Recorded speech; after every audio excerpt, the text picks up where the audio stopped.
It was supposed to be one of the happiest chapters in his life.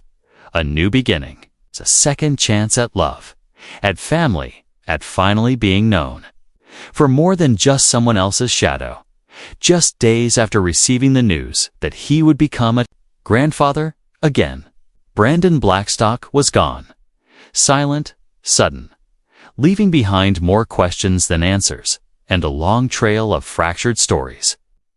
Broken hearts, and one final unsent message sitting unread on someone's phone. What really happened in those final days? And who was Brandon, really?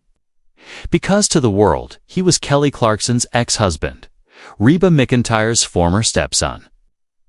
The man at the center of a brutally public divorce, tabloid scandals, and multi-million-dollar lawsuits. But to a select few, he was something else.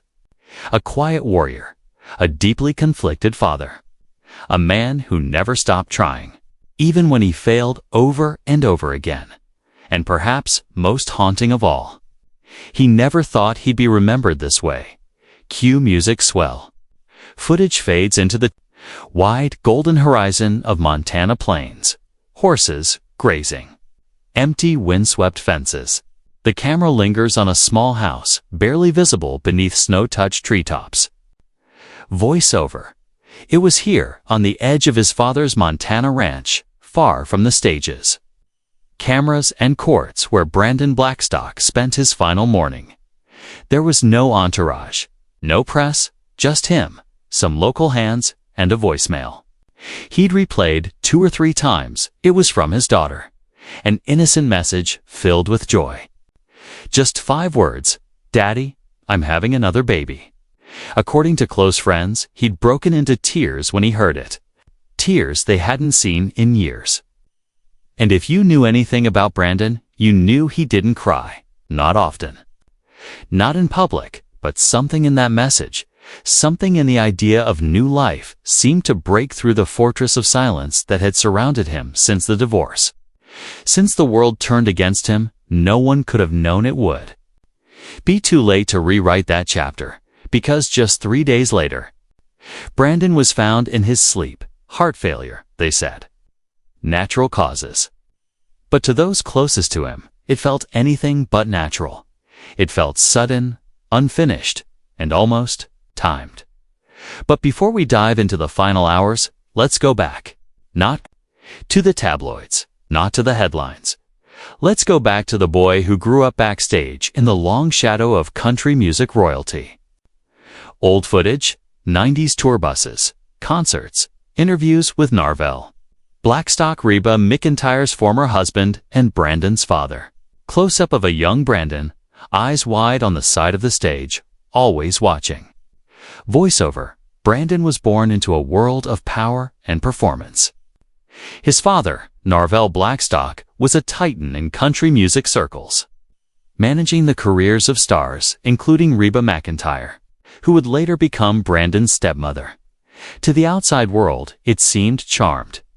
Glittering dot, but growing up in the wings of fame meant Brandon learned early what it felt like to be invisible in a world built for stars. While his parents worked the industry, Brandon grew more comfortable in the quiet, technical, logistics, managing, not performing.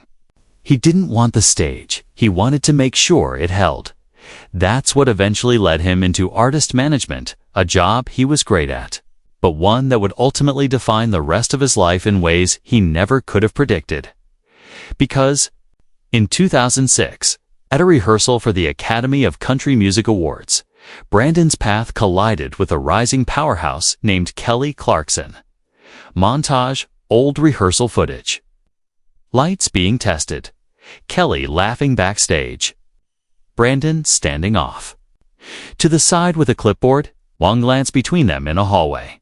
Voiceover. They met for just a few seconds. But something clicked. Kelly would later admit it felt electric even then. But at the time, Brandon was married. Timing wasn't right. Life moved on. It wasn't until 6 years later, long after his divorce, that Kelly and Brandon would reconnect. And this time, everything moved fast. Within 10 months, they were engaged. Another 7, married. A picture-perfect love story.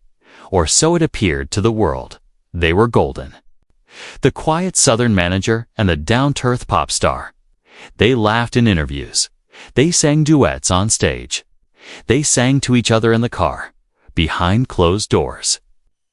Something else was unraveling, and for Brandon, it touched an old, deep wound. That silent feeling he had all his life, of being the watcher, the shadow, the fixer behind the curtain, who never fully got seen, and yet, to his kids, his stepkids, and even to Reba, who never stopped calling him Son Brandon, was so much more. Clips, home videos. Brandon dancing with his daughter, River Rose, reading bedtime stories, cutting wood on the ranch. Short audio clips of Reba saying he's got the biggest heart of anyone I know. Voiceover. So what went wrong? Why was Brandon's name dragged through the mud? Millions of dollars in legal penalties, accusations of fraud, and worst of all, abandonment. Was it about money, a tower, or was it about a man desperate to be seen, finally facing someone who no longer saw him the same? In June 2020, Kelly Clarkson filed for divorce. The pandemic had been hard, but the divorce was brutal. Over the next 3 years, the courtroom became the stage neither of them wanted to perform on, but both were forced into. Kelly accused Brandon of taking millions through improper business dealings as her manager. Brandon claimed he walked away from everything for the sake of his family and still came out the villain, suddenly. This quiet, offstage figure became public enemy number 1. Comment sections exploded. With every court update, more layers peeled off. But what no one knew then was that Brandon was quietly going to therapy, reaching out to old friends, trying desperately to hold on to what he had left. And in the middle of the storm, something unexpected happened. Cue gentle acoustic music. A single candle lit in a quiet house. A hand holding a sonogram. Photo. He became a grandfather. His eldest daughter, Savannah, from his first marriage long before Kelly, gave birth to a son in 2023. And for Brandon, it wasn't just a milestone. It was redemption. A new generation. A chance to build a legacy bigger than the fights, the courtrooms, or the magazines. And in early summer of 2025, he got the same news again. Another grandchild. On the way. This time, it hit deeper. Friends say he was quieter those days, more thoughtful. He started journaling. Long walks at dusk. Phone calls that ended in I love you. When he hadn't said those words aloud in years. He was planning a trip to see Savannah that next month.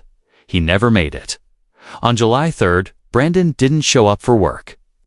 Ranch hands found his truck, still parked outside, coffee still warm on the table. Brandon Blackstock was gone. The autopsy said heart failure. But those who knew him feared it was a different kind of heartbreak. The kind that doesn't show up in reports. The kind you carry until it quietly carries you. Music fades under. Photographs of Brandon smiling, hugging his children, holding his grandson. The final image lingers. A handwritten note on a table. We don't see what it says. Just the edge. Just enough to wonder. Voiceover. But his story doesn't end here, because in the weeks after his death, secrets came to light. Letters, admissions, regrets, things unsaid, and the woman at the center of it all. Kelly Clarkson finally broke her silence. In part 2, we uncover what Brandon was truly holding on to, who he tried to become, and the heartbreaking truth behind his final days. This isn't just a story of death, it's a story of unfinished songs and echoes that refuse to fade away. In the days after Brandon Blackstock's passing, the headlines began to quiet. The world moved on faster than it should have. A man many only knew by name was gone, and the noise faded into silence. But for those who truly knew him, for the children now growing up with only stories, and for the daughter who never got to hear him say how proud he was of her becoming. A mom again. Brandon's absence is louder than ever, and in that silence, something unexpected happened. 3 weeks after his death, Kelly Clarkson returned to the stage. No fanfare, no makeup team, just her, a microphone, and a single song. Something she hadn't sung in years, piece by piece. But this time, it was different. She didn't sing it in anger. She didn't belt it in bitterness. She whispered it like a prayer. She changed one line. He never walked away. He always tried to stay. And that's the first and only thing she ever said publicly about Brandon after his passing. Because sometimes closure doesn't come from truth. Sometimes it comes from grace.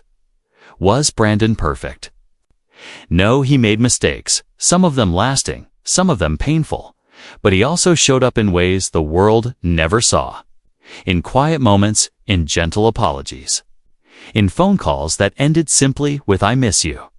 And maybe that's what makes his story so human. He wasn't the villain. He wasn't the hero. He was just a man, caught between the spotlight and the shadow. A man trying, in his imperfect way, to hold on to the people he loved as the ground shifted beneath him. And in the end, all he wanted was to be remembered not for how he left, but for how hard he tried to stay. Cut to final image. A faded, handwritten note found near his bed. The camera slowly zooms in on the words written at the top. "Tell them I'm proud." All of them. Especially the new one. A soft breeze. Fade to black. Voiceover whispered, "Rest easy, Brandon. They'll know you tried."